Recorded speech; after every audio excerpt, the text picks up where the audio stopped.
Welcome to Kenton's videos. Enjoy the video. In this video, I will explain how to make delicious oatmeal cookies.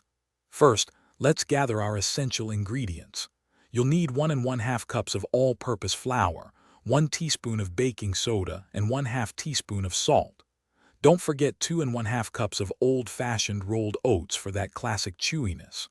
Also, have 1 cup of softened unsalted butter, 1 cup of brown sugar, and 1/2 cup of granulated sugar ready. Now let's start mixing. In a large bowl, cream together your softened butter with 1 cup of brown sugar and 1/2 cup of granulated sugar until light and fluffy.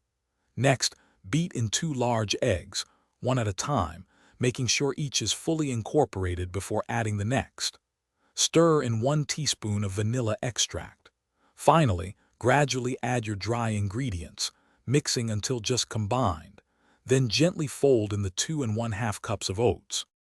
It's time to bake. Preheat your oven to 375 degrees Fahrenheit.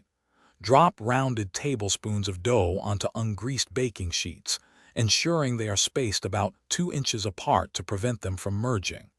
Bake for 8 to 10 minutes, or until the edges turn a beautiful golden brown.